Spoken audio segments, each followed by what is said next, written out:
하나님의 말씀 요한복음 6장 22절에서 33절까지 말씀입니다.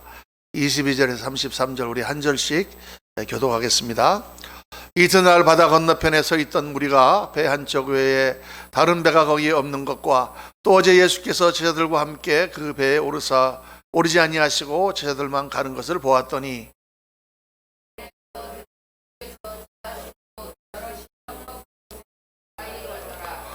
무리가 거기에 예수도 안 계시고 제자들도 없음을 보고 곧 배들을 타고 예수를 찾으러 가버나움으로 가서 예수께서 대답하여 이르시되 내가 진실로 진실로 너희에게 이르노니 너희가 나를 찾는 것은 표적을 본 까닭이 아니요 떡을 먹고 배부른 까닭이로다.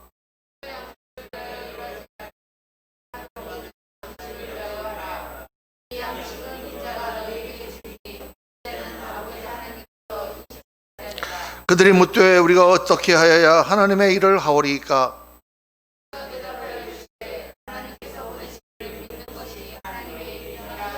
그들이 묻되 그러면 우리가 보고 당신을 믿도록 행하시는 표적이 무엇이니까? 하시는 일이 무엇이니까?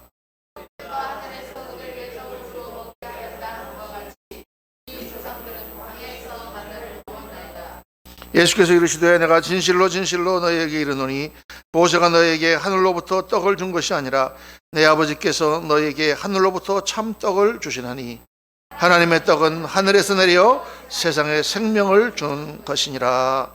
아멘, 아멘, 아멘. 오늘 말씀 제목은 영생을 위하여 살라라는 말씀입니다. 아까 일부 예배를 드리고 이 말씀을 증거하고 난 후에 얼마나 제 가슴이 뛰었는지 참 성령으로 충만하고 너무 은혜가 넘쳤습니다.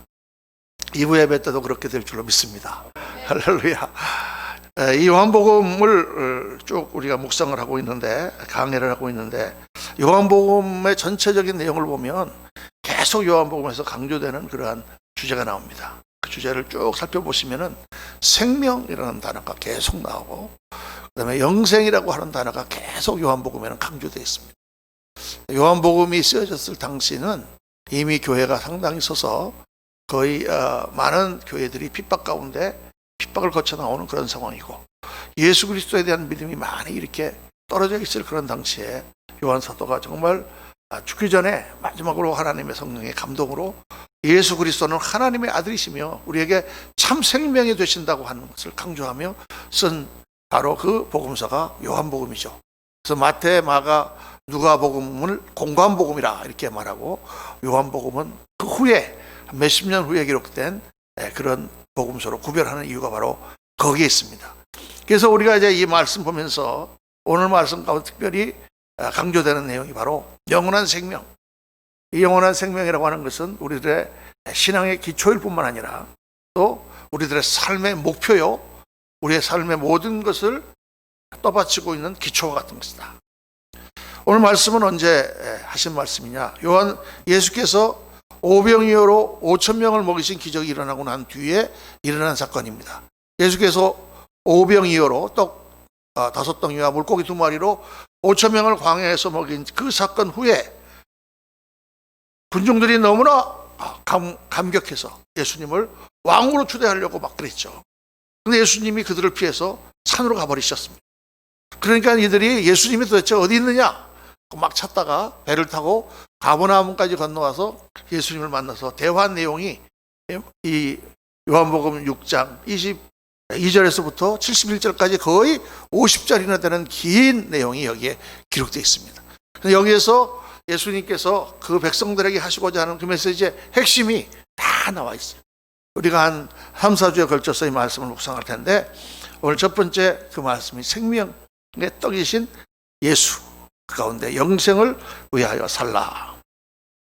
여러분, 예수님께서 오병이어로 5,000명을 먹이신 사건은 대단한 기적이었습니다. 정말 백성들이 그것 때문에 감격했어요.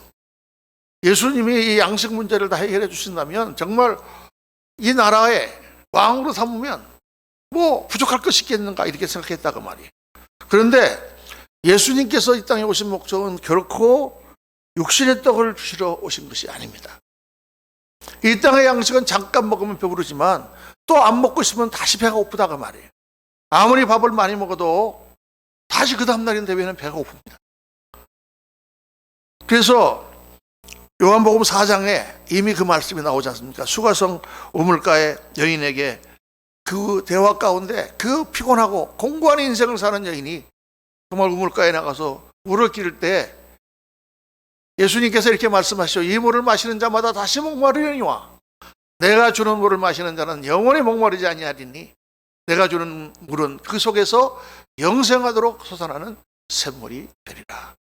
그 여인은 물을 길어 나왔고 그 물을 매일 길어 나온 게 너무나 피곤하고 정말 그런 물이 있으면, 영원히 마르지 않는 물이 있으면 나에게 주소서 하고 말할 때 이 물을 마시는 자는 다시 목마르지 않을 것이다.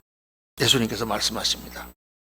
정말 우리에게 필요한 것은 이 땅의 양식이 아니라 영원히 목마르지 않는 물, 영원히 배고프지 않은 양식, 영생의 양식이다 라는 것을 요한복음은 계속 강조하고 있어요. 그런데 백성들의 관심은 어디에만 있습니까? 육신의 양식에만 있는 거예요.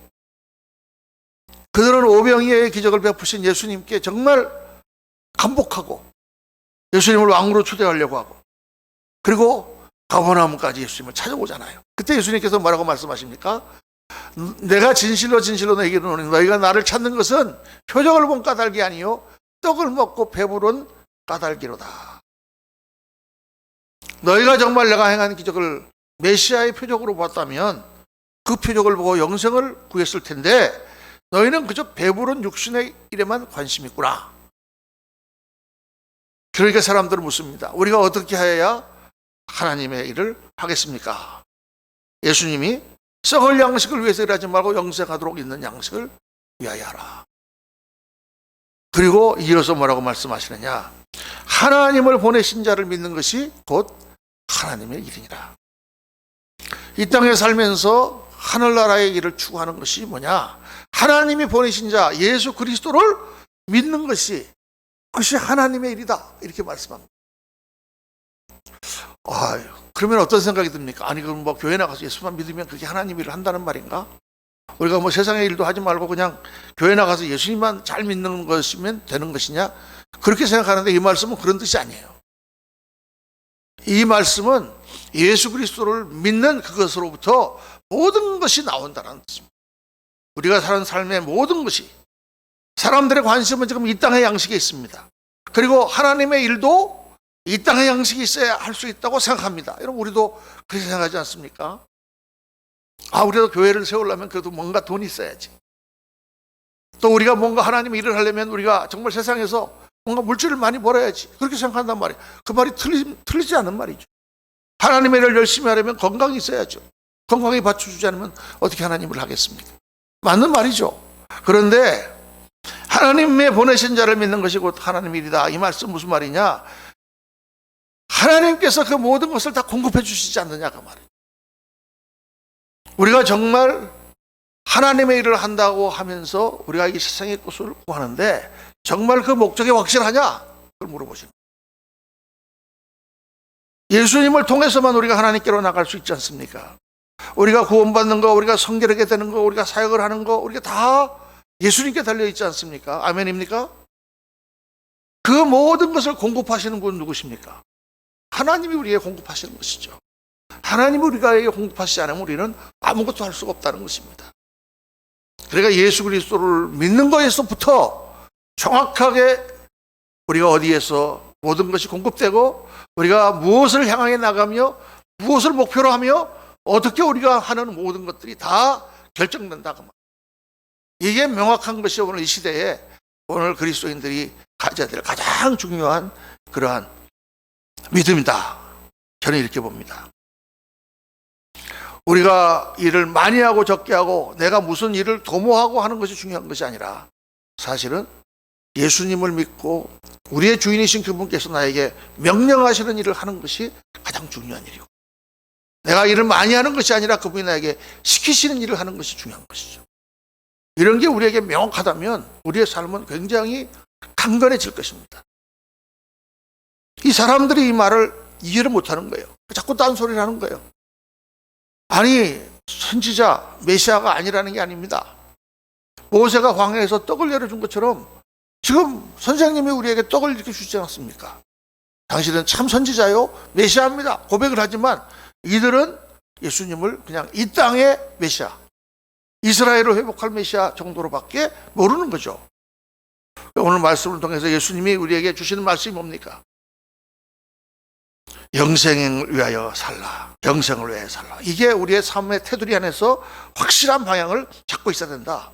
자, 그래서 여러분 두 가지를 오늘 생각해야 됩니다. 첫째는 우리의 신앙이 뭐를 향하여 있어야 된다? 영생을 향하여 있어야 된다. 두 번째 것 좀 뒤에 나와야 되는데 빨리 나왔습니다. 우리의 신앙생활이 영생을 향하여 있어야 된다. 여러분 당시의 이스라엘 백성들처럼 오늘날에도 많은 사람들이 예수님을 육신의 문제를 해결하는 메시아로 생각합니다. 뭐 그렇게 생각하지 않는다. 그래도 우리의 신앙의 삶이 그렇게 돼 있어요. 많은 사람이 교회에 나와서 기도하고 하나님께 구하는 모든 것이 육신에 좀 더 편안해집니다.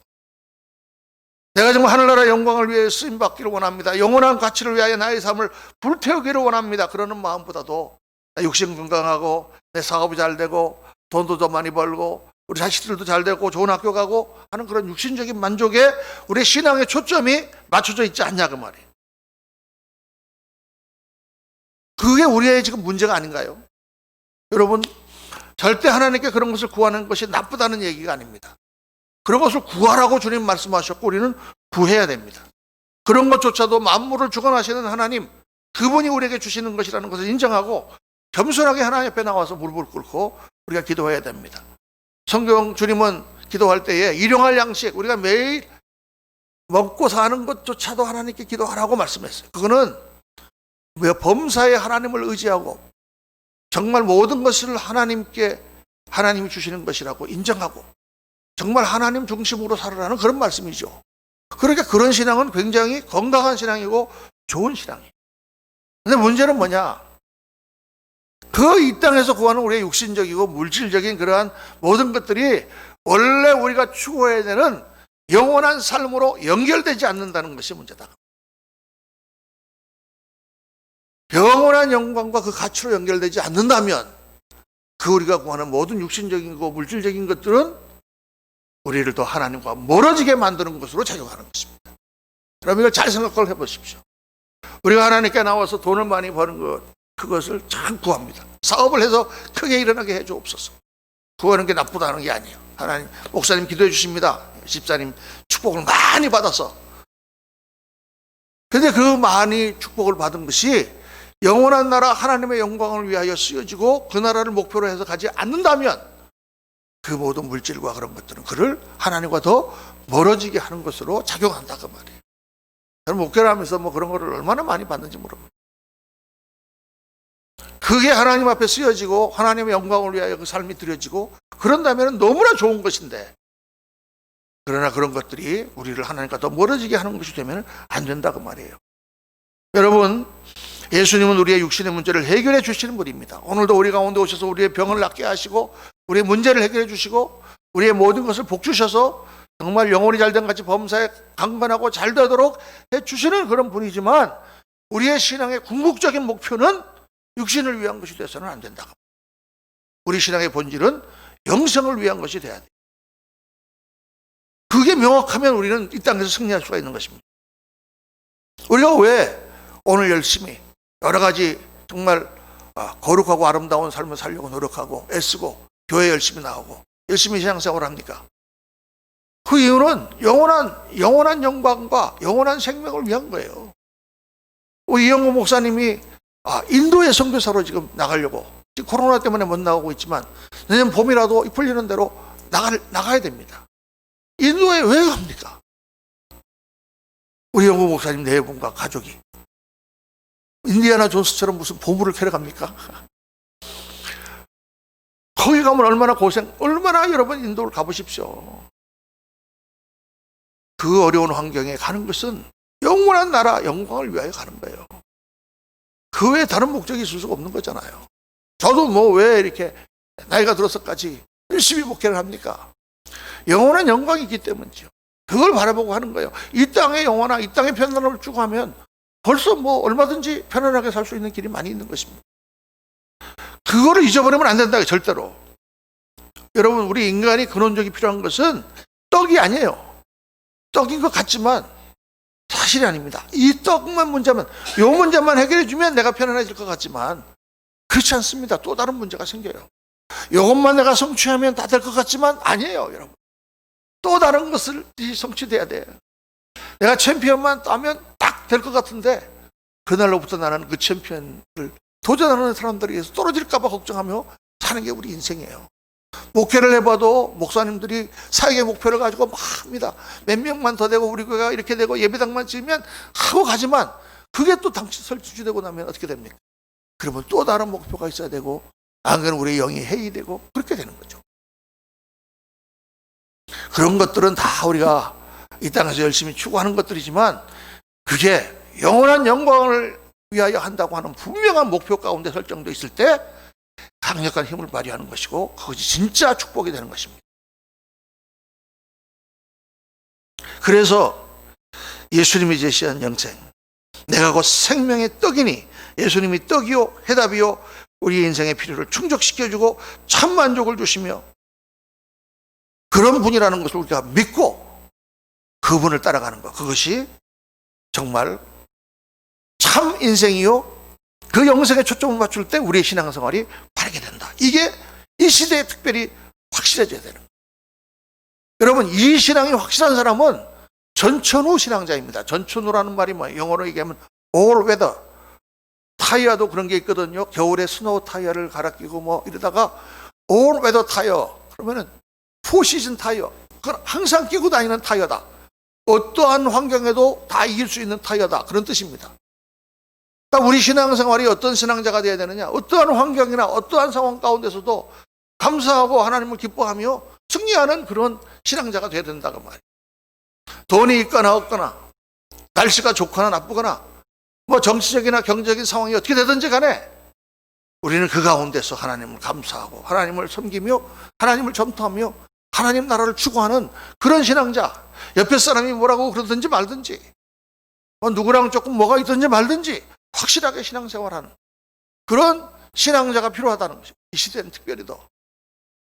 근데 육신의 일에만 관심이 있는 사람은 어떻습니까? 일이 잘 되면 할렐루야 그러다가 일이 안 되면 시험해 줍니다. 율제 축복받고 주님을 섬기고 막 충성을 다하다가 조금 어려워지면 나 몰라라. 왜 하나님 날 그 축복해 주시지 않는 거예요? 이런 사람을 성경은 뭐라고 그래요? 바람에 흔들리는 물결과 같다 이렇게 말합니다. 또 영생의 목적이 확실하면 그 사람은 가치관이 분명히 뚜렷하게 되는 것이죠. 무엇이 좋거나 무엇이 나쁜 것인지 금방 아는 거예요. 병이 걸려서 죽어도 그 병으로 인하여 내가 크게 하나님께 회개하고 그리고 갔다면 그건 유익한 것입니다. 우리 옛날에 그런 무슨 농담이 있었잖아요. 뭐였더라? 8899-233인가? 9988 99세까지 팔팔하게 살다가 2, 3일만 앓고 죽자 뭐 이렇게 굉장히 현세주의적인 농담입니다. 근데 제가 가만히 한번 생각을 해봤어요. 옛날에 제가 뉴욕에 있을 때 어떤 권사님이 이렇게 참 신실하신 권사님이었는데 나이가 많으셨죠. 근데 병원에 갔다 오시다가 이제 그 며느님이 운전을 했는데 내거리에서 저쪽에서 오는 차랑 그냥 정면으로 충돌을 했어요. 그래갖고 차가 크게 파손됐는데 다행히 사람은 하나도 안 다쳤습니다. 운전자도 안 다치고. 근데 뒤에서 누워 주무시던 권사님이 쾅 하고 맞는 바람에 충격으로 그냥 사망하셨어요. 돌아가셨어요. 그 자리에서. 그래갖고 우리가 장례를 다 치르면서도 사람들이 다 그렇게 얘기하는 거예요. 권사님이 참 가시는 거 뭐 빨리 가신 건 너무 아쉽지만 연세도 많이 되시고 또 그렇게 그냥 쾅 하고 딱 하시니까 이것도 축복이다 이렇게 말씀하시는 거예요. 그래서 뭐 그럴 수도 있겠구나. 그래서 다 장례식에서 그렇게 위로를 했습니다. 그렇지만 가만히 제가 그러고 나서 생각을 해보니까 물론 우리가 가다가 쾅 해갖고 그냥 딱 갔다 그러면은 고통이 하나도 없이 가니까 얼마나 좋겠습니까? 그렇지만 어떤 분은 보면은 다 뭐 6개월이고 1년이면 암으로 투병하면서 그 약 먹고 막 고생하다가 그게 가잖아요. 그러면 어떤 게 더 축복이라고 생각하십니까? 뭐 어떤 게 더 축복이라고 이런 건 있을 수가 없겠지만, 제가 가만 생각해 보니까 그런 고난과 어려움을 겪으면서 주님 앞에 가는 것도 굉장한 의미가 있겠더라. 왜? 많은 분을 제가 보니까 그 암이 걸려 고통을 당할 때 하나님 앞에 철저하게 회개해. 자기를 내려놓고 정말 작은 거 하나까지도 다 회개하고, 정말 주님과 깊이 교제하면서 하나님 살려달라고 기도하다가 나중에 포기하는 순간까지도 정말 주님 앞에 다 내놓고 깨끗한 영으로, 제가 볼 때, 주님 보시기에는 어떨지 몰라도 제가 옆에서 볼 때 깨끗한 영으로 하나님께 가는 거예요. 그러니까 죽기 전에 그 고통의 과정을 통과하는 것도 의미가 있구나. 여러분, 세상에서 9988, 234하고는 전혀 다른 생각이에요. 이거는. 그거 뭐냐? 영원한 나라의 영원한 영광을 바라본다고 하면 우리의 가치관과 우리의 생각하는 방식이 다 달라진다는 것입니다. 뭐가 좋은 일이에요? 하나님이 기뻐하시는 일이 좋은 일입니다. 뭐가 좋은 일이에요? 영원한 영광, 영원한 생명에 유익하게 되는 일이 좋은 일입니다. 그냥 이 땅에서 무조건 돈 많이 버는 것이 좋은 것이 아니라 그걸 통해서 하나님께 영광을 돌려드리고 하나님 나라를 위하여 쓸 때 그것이 좋은 것이 되는 거죠. 그러니까 그렇게 생각하고 살면 이 땅에서 고민할 게 없어요. 모든 것이 투명하고 흔들림이 없는 것입니다. 여러분, 이 땅의 영광은, 이 하늘의 영광은 이 땅의 영광과 허접한 영광과 비교할 수가 없는 거잖아요. 아브라함을 하나님 축복하셨습니다. 그 아브라함의 축복을 무엇을 위해 사용하셨습니까? 하늘의 영광을 위해 사용하셨어요. 이삭을 복 주셨습니다. 그를 거부가 되게 하셨습니다. 그 모든 것을 하나님은 하나님의 영광을 위하여 사용하셨어요. 어떻게 알 수 있습니까? 아브라함은 그 재산보다도 더 귀한 100세 낳은 아들을 하나님께 바쳤어요. 그래서 영원한 그 이삭, 영원한 나라의 믿음의 조상이 됐습니다. 그래서 우리는 이 영생이 있기 때문에 다른 삶을 살고 있는 거예요. 우리가 위로 사역도 많이 합니다. 교회에서 성도들을 위로해야 돼요. 제가 어제 밤에 저녁 때 후배 목사님이 일 지나간다고 갑자기 나오라 그래서 저녁을 먹자 그래서 같이 만나서 저녁을 먹으면서 깊은 얘기를 많이 했습니다. 한 3시간 4시간 동안 정말 이 코로나 시대에 우리가 어떤 목사, 어떤 목회를 해야 될 것이냐, 이제 이런 얘기를 많이 했습니다. 그런데 이제 이 목사님이 평택에 있는 자기 친구인데, 사업가인데 지금 여러 가지 어려움이 있어서 자기가 기도해주고 올라가는 길이라고 그래요. 그러면서 자기가 얘기를 하다가 그 친구한테 이렇게 물어봤다는 것입니다. 야, 내가 한 가지만 물어보자. 너 교회를 열심히 다니는데 너는 목사가 어떤 목사였으면 좋겠니? 다 이렇게 물어봤대요. 그 친구는 그런 질문을 잘합니다. 대놓고 아주 그냥 당혹스러운 질문을 합니다. 갑자기. 목사님은 이 코로나 시대를 이겨나가는데 교회가 어때야 된다고 생각하십니까? 딱 이렇게 물어봐요. 대답을 딱 안 해주면은 우리나라에 지도자가 없네요. 딱 그렇게 말한단 말이에요. 저한테도 이렇게 물어봤어요. 그래서 그 얘기를 하는 거예요. 어떤 목사가 됐으면, 어떤 목사를 너는 원하냐? 그랬더니 지금껏 딱 생각했더니 딱 한마디를 하더래. 나는 우리 목사님이 위로해주는 목사님 됐으면 좋겠다. 그 말이 가슴이 찡해져요. 그렇죠. 위로해주는 목사님이 원하는 거예요. 성도님들이. 여러분도 그렇지 않습니까? 목사님이 와서 무슨 일 있으면 신방 와가지고 기도해주고 위로해주고 괜찮아요. 하나님 함께 해주실 거예요. 이렇게 부드럽게 싸매주고 이러는 목사를 다 원하잖아요. 그렇죠.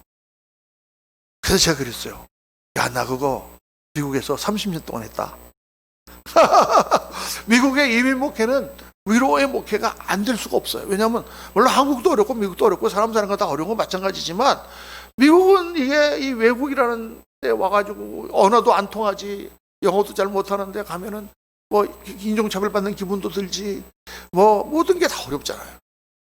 그러니까 거기서 교회에 와가지고 위로를 받고 목사님이 가서 어려우면 가서 기도해주고 부부싸움 나면 가서 말려주고 뭐 다 해줘야 돼. 하다못해 길에서 타이어가 빵꾸가 나도 목사님 뛰어나가서 그거 다 떼어주고 그래요.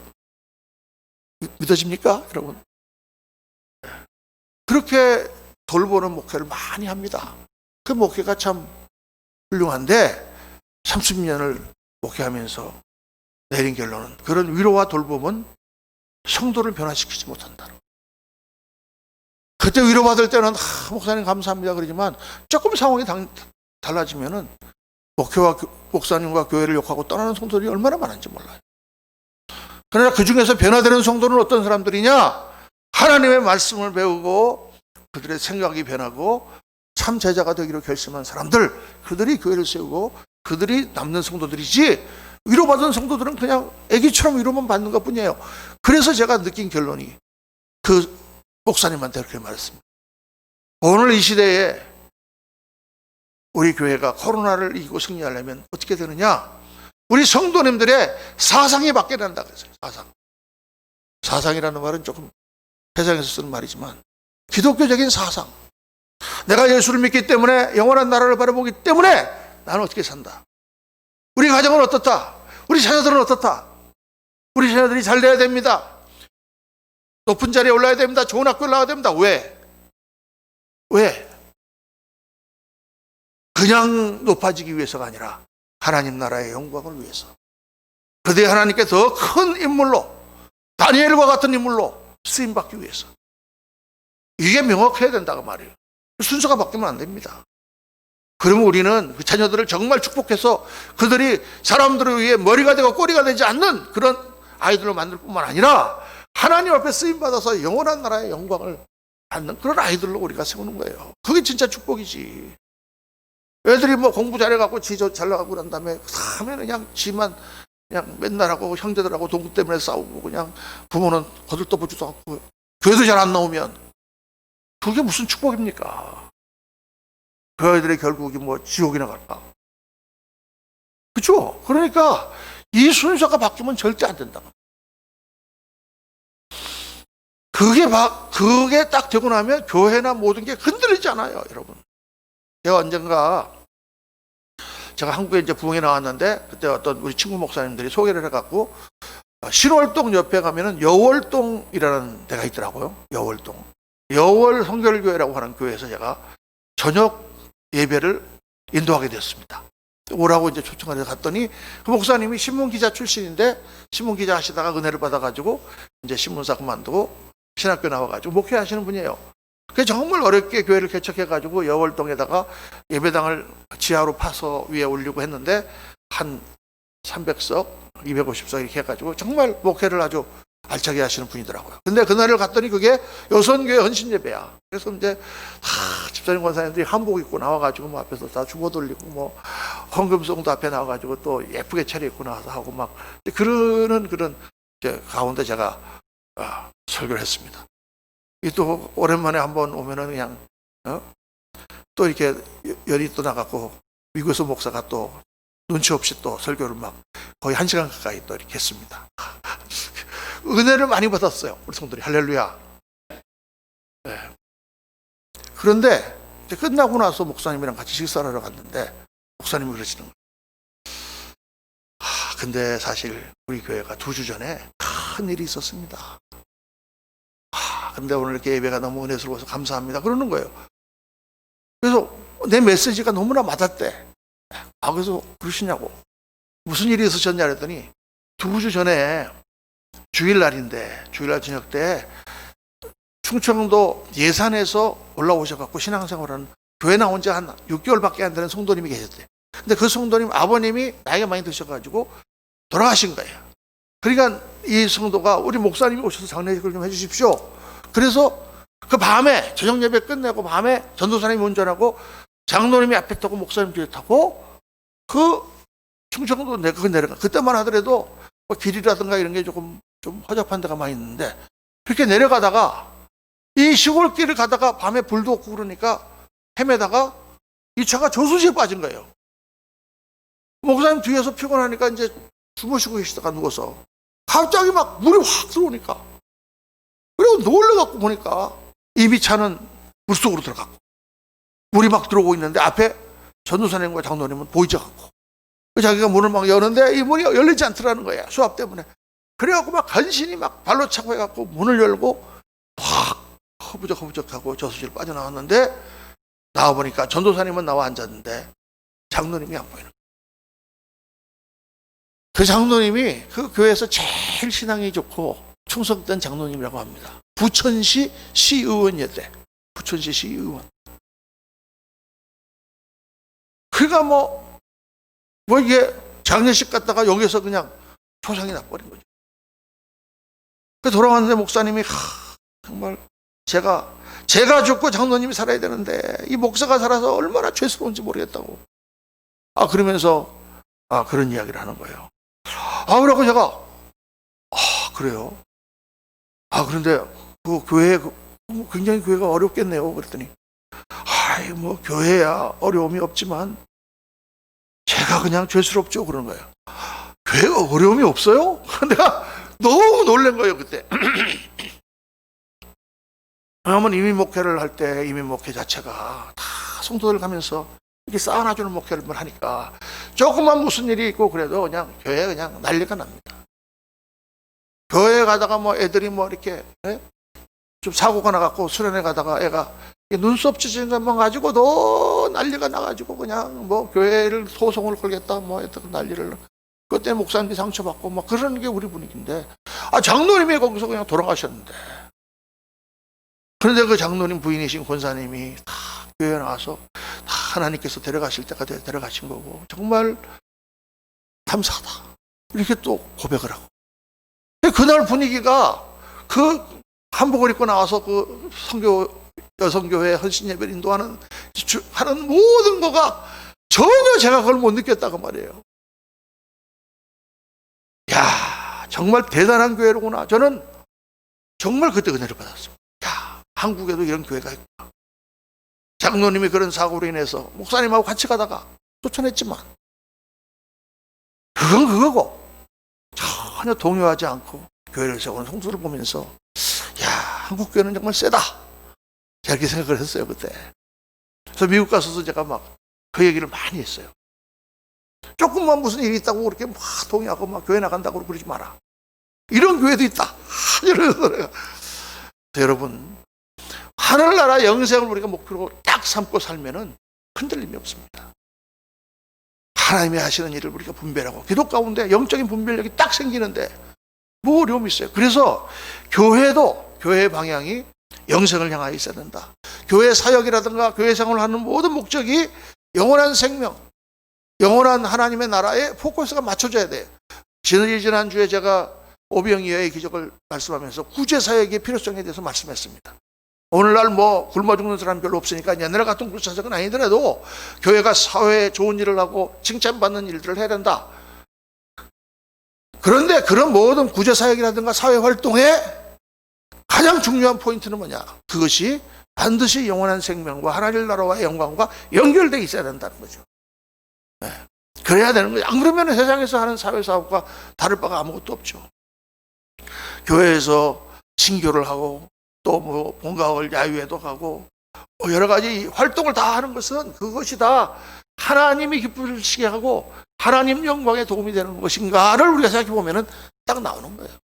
무슨 일을 놓고 회의를 해도 기도하면서 우리가 이것이 하나님이 기뻐하신 일인가, 하나님께 영광 돌려드리는 일인가 딱 기도해 보면 결론이 딱 나오는 거예요. 그런 일로 교회가 무슨 이런다든가 저런다든가 할 일이 없다는 것입니다.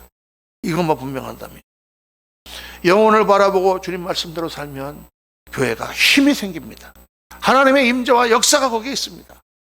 세상이 교회에 굴복합니다. 여러분, 다니엘이 사자굴에서 나왔을 때 그 놀라운 장면이 나오죠. 당시 천하를 지배하던 느부갓네살 왕이, 바벨론 왕이 다니엘에게 엎드려 절을 합니다.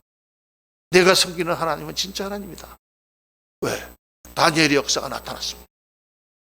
바벨론 왕도 깜짝 놀랄 역사가 나타났기 때문에 오늘날 우리 교회가 정말 하나님의 역사를 나타내고 하나님의 살아계심을 증거할 수 있다면 세상 사람이 와서 절을 하죠. 그거의 가장 기초가 뭐에 있느냐? 우리의 삶과 우리의 사역의 목표가 영원한 나라, 영원한 생명에 딱 고정되어 있어야 된다는 것입니다. 주님께서 어린아이처럼 이 땅에서 낮아지지 아니하면 결단코 천국에 들어갈 수 없다고 강조하셨는데, 아니 왜 서로 높아지는 것을 위해서 그렇게 다투고 싸우는지 목사님들이 이상한 거죠. 형제를 용서하지 아니하면 네 죄도 사함받지 못한다고 말씀하셨는데 용서하지 못하는 건 왜입니까? 죄를 사함받기 싫은가요? 이런 모든 내용들은 다 우리가 영원한 나라에 초점을 맞추지 못했기 때문에 일어나는 것이다.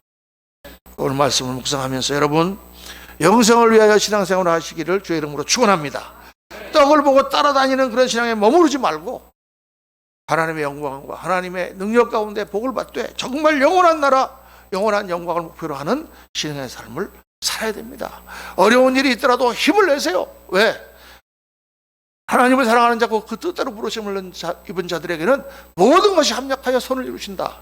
하나님이 그 고난과 어려움도 사용하셔서 하나님의 영광을 위하여 쓰실 것이다라는 믿음을 갖고 나갈 때 고난을 이길 뿐만 아니라 그것이 우리에게 큰 약이 되고 우리를 변화시키고 더 큰 능력을 받는 계기가 될 줄로 믿습니다. 우리 인생관과 교회가 영원한 생명과 그 가치를 향하여 나아가는 그런 은혜가 저와 여러분 우리 교회에 있기를, 우리 한국교회에 임하기를 예수님 이름으로 축원합니다. 기도합시다.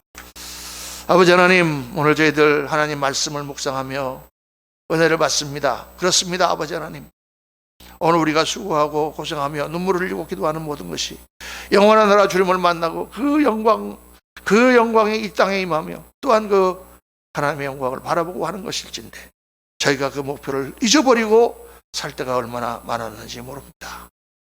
우리의 신앙생활에 왜 이렇게 혼란이 많고 왜 이렇게 복잡합니까? 아버지 하나님, 정말 그 나라와 그 영광을 바라보며 모든 것을 분명하고 투명하고 명쾌하게 그리고 강하고 강건하며 아름답게 헤쳐나가는 저희들 삶이 되도록 은혜 베풀어 주옵소서.